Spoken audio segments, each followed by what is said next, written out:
Hello and welcome to the Women's Technology Council Leadership video series. My name is Kassandra Acuna and I'm a third year majoring in computer science. I'm very pleased to welcome Kathrin Allen, the co-founder of the Women's Technology Council.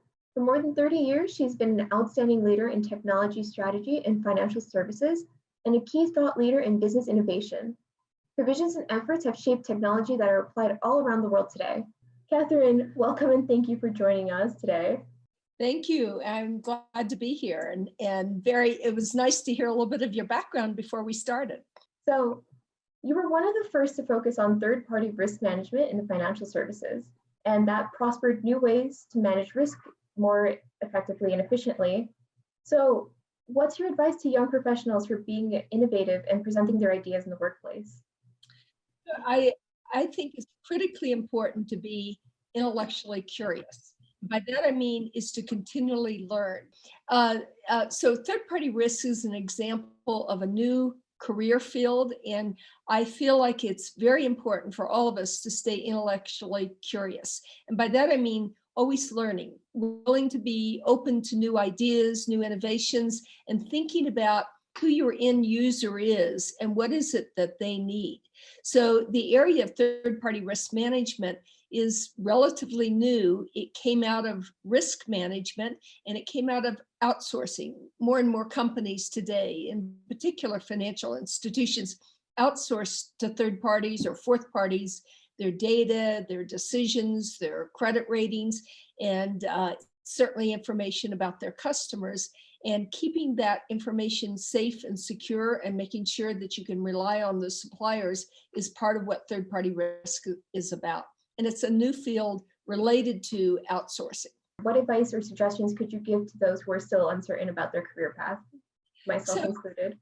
Part of this is thinking about your career as a journey, and a journey that it's less that I'm going to be CEO of a company. It's more about I want to continually learn, and I'm on this journey and I might find some new opportunity that I hadn't even thought about.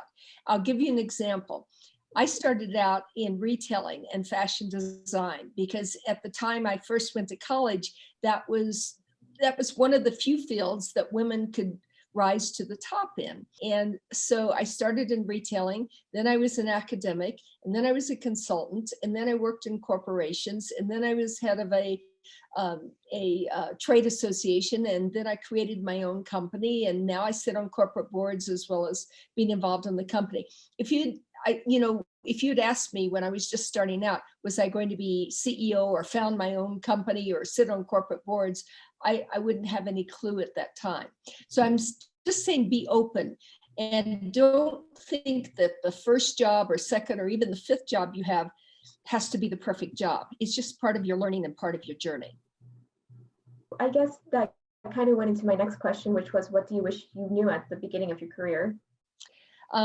So I wish that I had had mentors that could have encouraged me to go into operations, as an example. A lot of my first corporate jobs were staff positions in strategic planning or marketing or new product and business development. And I don't regret that at all, but I also wish I had had a stint at a large corporation running an operation, a P&L. I'm doing that now with my own company, but it would have been nice to have that experience. The second thing I think is understanding how important networking and creating relationships is.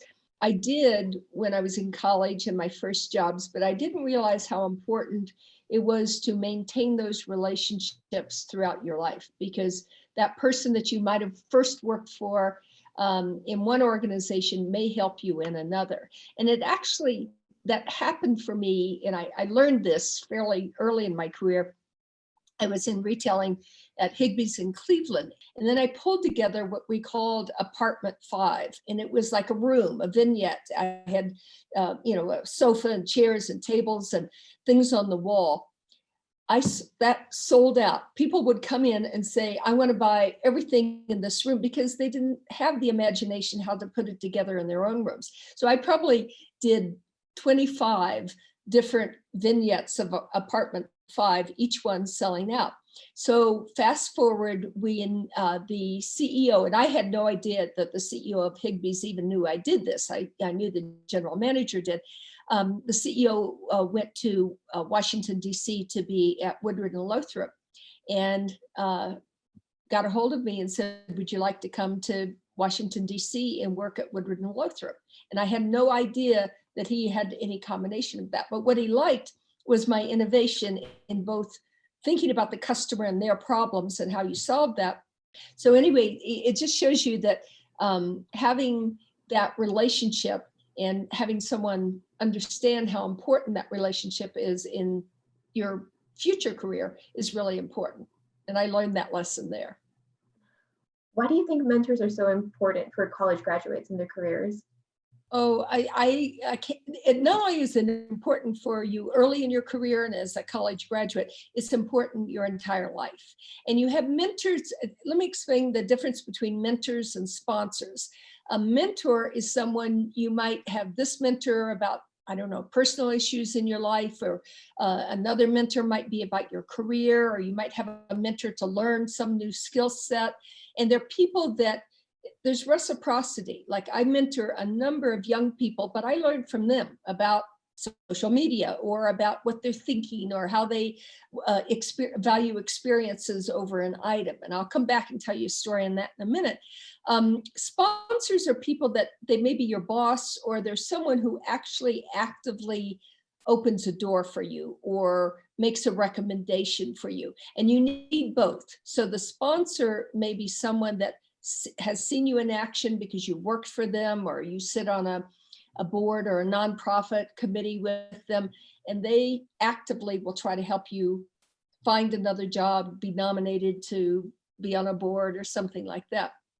Whereas the mentor may vary by your needs through life. And sometimes you outgrow your mentors, and you then look for someone else that can help you think through work-life balance or think through your next career move or something that might happen. How is it possible to still build a network and strong relationships while this whole COVID and remote working is becoming a lot more popular? So a couple of things, and I think, first of all, I think we're going to be working remotely for some time to come, not just because of COVID, but I think of companies changing the way that people work. And in some cases, it's worked really good because it's an opportunity to stay at home, especially if you have a family and not have to commute. On the other hand, it's difficult when your kids are also at home. I've got my grandkids right now on Zoom. They're visiting from Seattle, and we're all in different rooms, and we're all online with Zoom or WebEx or something else to either work or be in school. So one technology like Zoom enables this, and even things like, I don't know if you're familiar with VidHug. Do you know about that? Yeah, which is a wonderful way to do just a short thing that can be funny and have different friends participate and then send it out to everybody. So doing that, doing phone calls, your age group is much more into texting. But that doesn't show any emotion. I mean, you don't see the face, you don't know, and you can misread text on. Oh yeah, definitely. And so I think using FaceTime or the technologies that allow you to see someone is the first thing. The second thing is if you can find ways to meet safely, social distancing, wearing masks, outside cafe, we still need that interaction in some way. So, Kathy, I really want to thank you for being here today and for sharing your thoughts with the New York Tech community. And I really appreciate you sitting here and talking with all of us today. Thank you so much.